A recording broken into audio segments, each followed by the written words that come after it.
Welcome to the Upturn community. I'm Josiane Fortin, and today I want to talk to you about why you don't do the things that you want or you're supposed to do. Your brain is motivated by short-term rewards, and working on a long-term project is not really that exciting to your brain. Your brain is more interested in taking a nap or eating a huge pizza. So, how do you trick your brain into getting motivated by your long term goals? Well, people say that you need to have a hard why, and I've tried that, but it wasn't successful for me. So, if you want to try it, a hard why is thinking about the big picture, like you want to make life of your children better, or you really want to see yourself look good in a bikini. So that would be kind of hard whys, but to me it just is so abstract in my head that it hasn't helped me achieve my goals. So I'll give you some other tricks that I'm using right now that are helping me.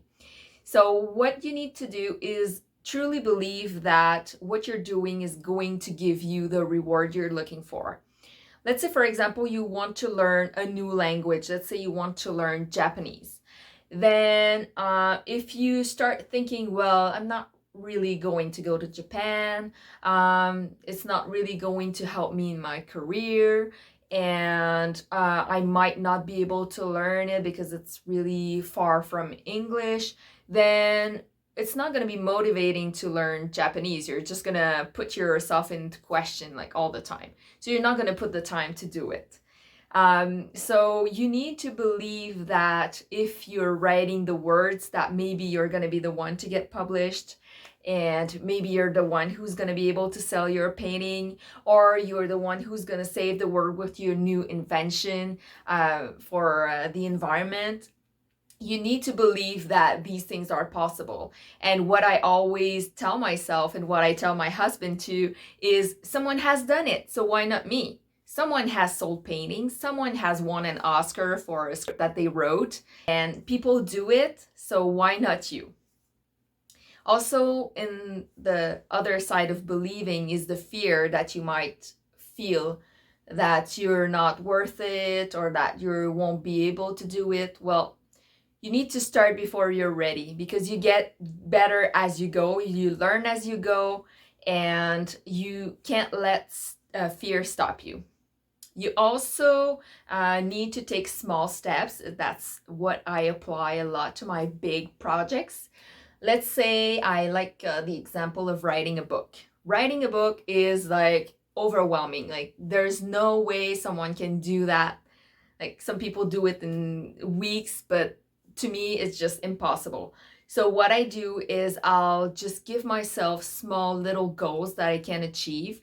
Maybe it can take 1 hour of my time. So let's say I want to start a book, then I always have an idea before I start, but then I need to lay out the planning of my book. And then on 1 hour, I could write 1,000 words. So that means if I want to have a 50,000 word book, then that means I only need 50 hours to get my butt on the chair for 50 hours. And I do that half hours at a time or 1 hour at a time.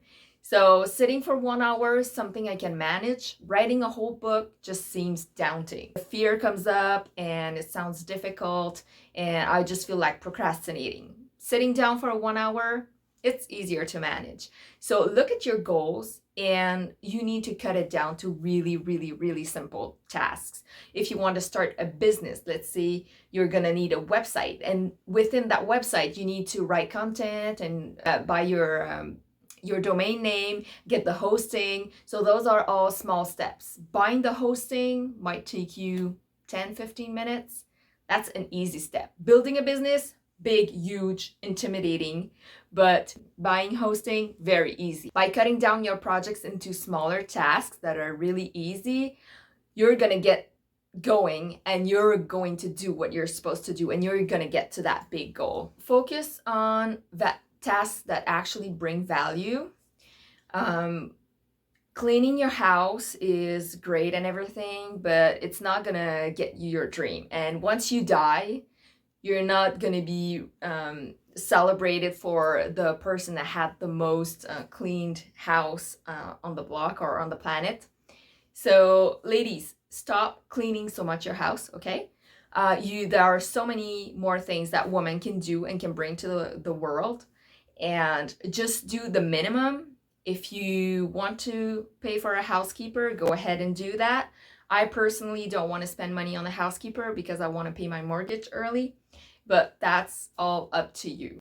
Most women are probably spending too much time cleaning their house. So focus on where you bring value, focus on your dreams, and you need to spend at least as much time working on your dreams every day than you spend washing clothes and cleaning the dishes and dusting.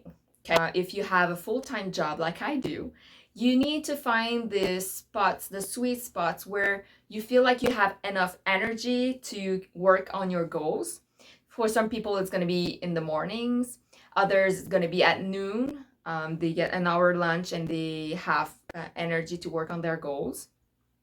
And other people are going to prefer doing it at nights. To me, it's really hard to work at nights because I'm just depleted from my day. And there's also the option of working on the weekends. So find the perfect time for you. When do you feel creative? When do you feel you have energy? That way you're going to plan for your work to get done during those time slots. And it's going to be so much more effective than trying to just whip yourself into doing things when you just don't have energy. So you actually plan ahead. Finally, you need to break the bad habits and patterns that you have. Maybe you have the pattern of eating chips every night. That's a pattern, and you just get used to it. 7 o'clock hits and you're like, oh, okay, I'm gonna get up and get my bag of chips or ice cream. Or the habit of staying up late. It's not because you've done it like for 20 years that you can't stop doing it. You just need to realize that you're doing it and decide that it's not serving you. That's the first step to break that pattern. And then you replace it with better habits. If you can't stop eating while watching Netflix at night, maybe you could downgrade, like eat less chips and a little bit less chips every time. And then one day maybe you can turn to crackers that are healthier, made from whole wheat. And then one day you can turn to an apple, and then one day maybe you won't eat at all. So you can go small steps, breaking bad patterns for you. And then on the other side, you can create habits. I've heard one lady say that shaving her legs changed her life, because shaving her legs was just one habit that led to other good habits to take care of herself and to just feel good about herself. And then once she had shaved her legs, she would put makeup on, she would dress up nicely, and this would all give her confidence to go on with her day and do the hard things.